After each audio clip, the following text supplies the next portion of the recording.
بڑھتی جاتی ہے تو پھیلتی چلی جاتی ہے. اسی طرح انسان ہے پیدا ہوا. آج آپ سب بیٹھے نقطۂ آغاز پہ غور کیجیے کیا تھا. ایک قطرہ آب، قطرہ آب. وہ قطرہ آب کو قدرت نے چند سال گزارنے کے بعد آج گبرو جوان بنا دیا. اور کوئی کہنے والا کہے گا یہ گبرو جوان تو پہلے تھا نہیں، تو قطرہ آب تھا. تو کہنے والا کہے گا کہ بھائی اللہ کی قدرت یہی ہے نظام کہ پہلے کوئی چیز ابتدا چھوٹی ہوتی ہے اور پھر آگے بڑھتی چلی جاتی ہے. جب آپ یہ قاعدہ سمجھ جائیں گے تو کسی کو سمجھانا آسان ہو جائے گا. اس کو کہ جو یہ کہیں کہ سرکار کے زمانے میں میلاد تھا یا نہ تھا، اس کو سمجھانا یوں آسان ہو جائے گا کہ ہم کہہ سکیں گے کہ اللہ کے بندے تجھے نظام قدرت کا علم نہیں ہے کہ جب کوئی چیز ابتداءً کی جاتی ہے تو محدود ہوتی ہے. اس درخت کو اس بیج سے کمپیئر کر رہا ہے، کہتا یہ درخت کہاں تھا، یہ بیج کہاں ہے. ہم نے کہا تو نے بیج دیکھا تھا، تو نے درخت نہیں دیکھا. 5 سال گزر جائیں تو بیج درخت ہو جاتا ہے. اسی طرح عشق رسالت مآب کے، میلاد النبی کے اور محبت رسول کے بیج حضور کے زمانے میں بو دیے گئے. حضور نے بنایا.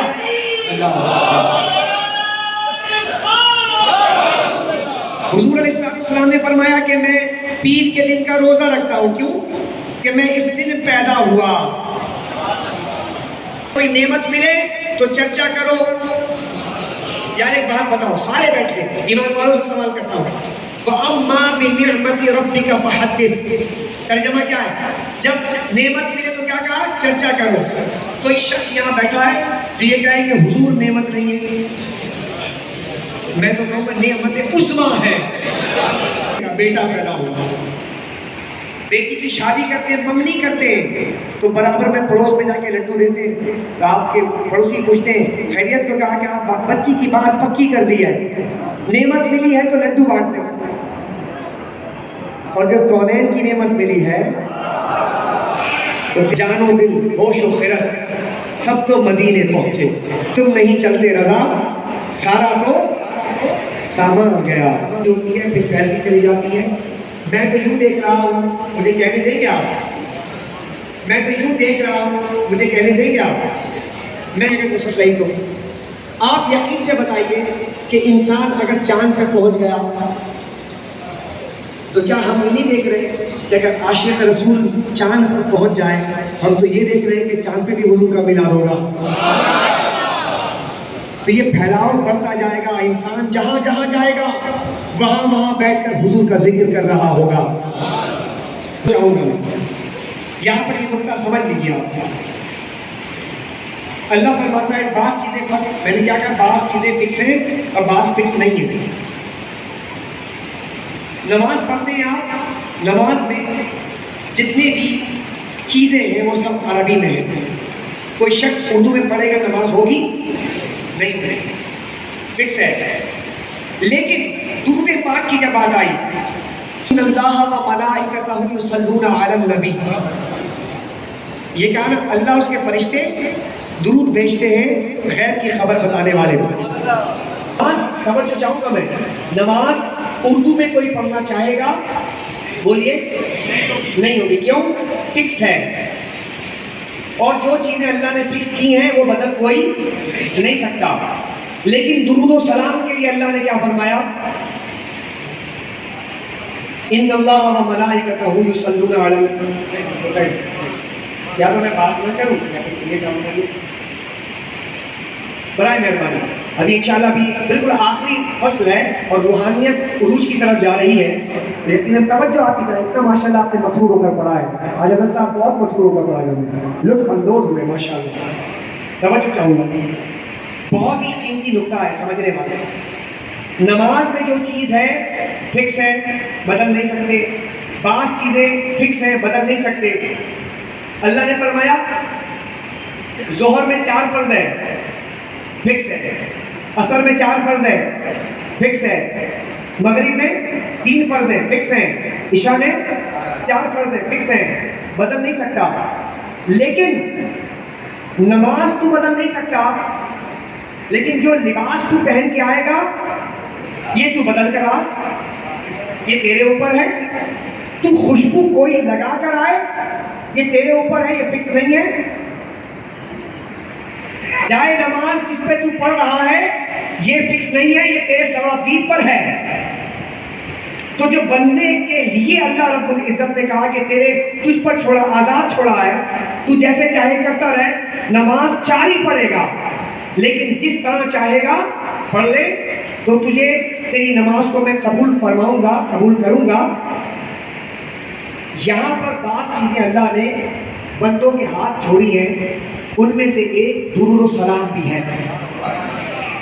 نماز کی بات آئی تو کہا نماز عربی زبان میں، غیر عربی میں نہیں، لیکن فرمایا ان اللہ و ملائکتہ یصلون علی النبی یا ایھا الذین آمنوا صلوا علیہ وسلموا تسلیما۔ کیا تم بھی نبی پر درود بھیجو، شرط نہیں لگائی کہ اردو میں بھیجو یا عربی میں بھیجو۔ نہیں سمجھ رہے؟ کھڑے ہو کر بھیجو یا بیٹھ کر بھیجو، نہیں فرمایا، یا سمجھ نہیں رہے آپ؟ جب اللہ نے پابند نہیں کیا تو کیوں پابند کرتا ہے بھائی؟ کہ کھڑے ہو کر کیوں پڑھا تو بیٹھ کے کیوں پڑھا؟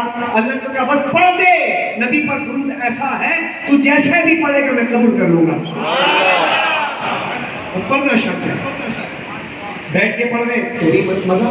اچھا بعض لوگوں کو یہ مسئلہ بھی حل کر دوں، کہتے ہیں کھڑے ہو کے درود پڑھنا کہاں جائز ہے؟ میں نے کہا کہ جنازہ پڑھا ہے آپ نے؟ کہا بالکل پڑھا۔ میں نے کہا ہاتھ باندھ کر آپ پڑھتے ہیں درود ابراہیم، اللہم صلی علی محمد کما صلیت علی ابراہیم، تو کیا وہاں کھڑے ہو کے درود نہیں پڑھ رہے؟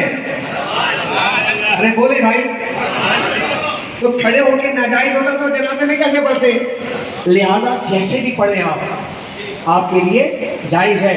اگر کوئی مولا یا صلی وسلم دائماً ابدا یہ پڑھ لے، کوئی بلغ العلا بکمال ہی پڑھ لے، کوئی مصطفیٰ جان رحمت پہ لاکھوں سلام پڑھ لے، پڑھنا شرط ہے۔ تو جس طرح بھی چاہے پڑھے، محبوب کے دربار میں پیش کرے گا، اللہ قبول فرما دے گا۔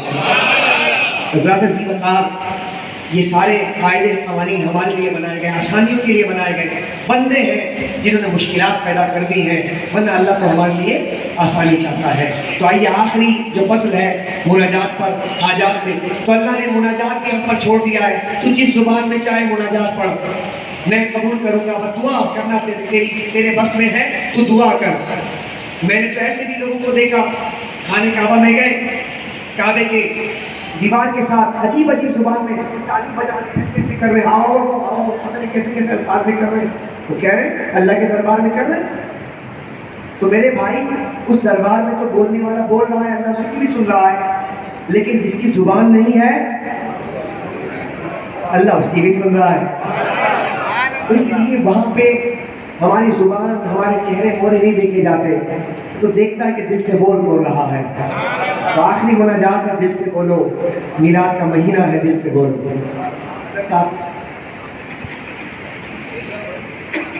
یا اکرم الخلق من نلوذ به سواك عند حلول الحادثة أمامي یا اکرم الخلق من نلوذ به سواك عند حلول الحادثة أمامي فهذا من علومك علم اللوح والقلم مولانا صل وسلم دائما أبدا على حبيبك خير الخلق كلهم يا نفس لا تقنطي من زلة عدوما إنك باقين في الغفران كالأمم مولاي صل وسلم دائما أبدا على حبيبك خير الخلق كلهم مولاي صل وسلم دائما أبدا على حبيبك خير الخلق كلهم يا ربي واجعل رجائي غير منعكس لديك وجه الحساب غير منخرم مولاي صل وسلم دائما أبدا على حبيبك مصطفى بلد مقام سيدنا ربي بالمصطفى بلد مقام سيدنا سيدنا يا ربي بالمصطفى بلغ مقام سيدنا يا ربي بالمصطفى بلغ مقام سيدنا يا ربي بالمصطفى بلغ مقام سيدنا يا ربي بالمصطفى بلغ مقام سيدنا يا ربي بالمصطفى بلغ مقام سيدنا يا ربي بالمصطفى بلغ مقام سيدنا واغفر لنا ما مضى يا واسع الكرم يا مولاي سلم سلما أبدا على حبيبي خلقي كلهم واغفر لنا شيدنا واغفر لقائنا سمعتك خير جاز الجود والكريم اللهم صل وسلم وبارك عليه. انسان دو مسائل سے انسان دو چار ہے، اس لیے جاتے ہوئے دعا سے پہلے ایک بات عرض کر دوں تاکہ ہم اس سے فائدہ اٹھائیں۔ پیارے آقا کا فرمان ہے مولانا رسول اللہ صلی اللہ علیہ وسلم، نوم الصبح ہے یم نو رزق، صبح کا سونا رزق کو روک دیتا ہے۔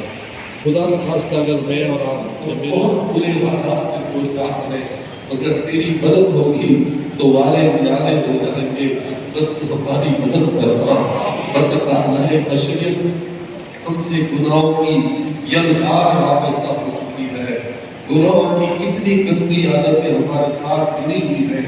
ہم نمازیں پڑھنے، روزے رکھنے، حج کرنے، زکاتیں دینے، قربانیاں کرنے،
یا رسول اللہ کرم کیجئے خدا کے واسطے، مشکلیں حل کش ہے مشکل کشا کے واسطے، کربلا رد شہید کربلا کے واسطے۔ آج کی اس محفل پاک میں جن حضرات نے بھی دامے دلوں میں سخن قدر میں حصہ ملایا، اے رب ذوالجلال آج کی اس محفل پاک میں جو حضرات شامل محفل ہوئے اور یہاں کے جو بانی محفل انتظامیہ، یہاں کے جتنا عملہ جس نے اس مسجد کو سنوارا سجایا، صفائی ستھرائی میں اپنا کردار ادا کیا، یا رب کریم مائک سسٹم چلانے والے بھائی اور یہاں کی دریا بچھانے والے اور یہاں پر خوشبوئیں لٹانے والے، یہاں پر دعائیں مانگنے والے جتنے حضرات مائیں بہنیں بچے بزرگ سب آئے، اے اللہ سب کو قیامت میں میرے آقا کی شفاعت کاملہ تامہ عطا فرمانا۔ وملائكته يصلون على النبي يا أيها الذين آمنوا صلوا عليه وسلموا تسليما اللهم صل على سيدنا ومولانا محمد صاحب وجه الأنور والجبين الأزهر صلاة وسلام عليك يا سيدي يا رسول الله جنت نواسی ہو یا اللہ، سامنے اور روضہ مصطفیٰ اور جمال مصطفیٰ، روح زیبا مصطفیٰ اور ورد زباں لا الہ الا اللہ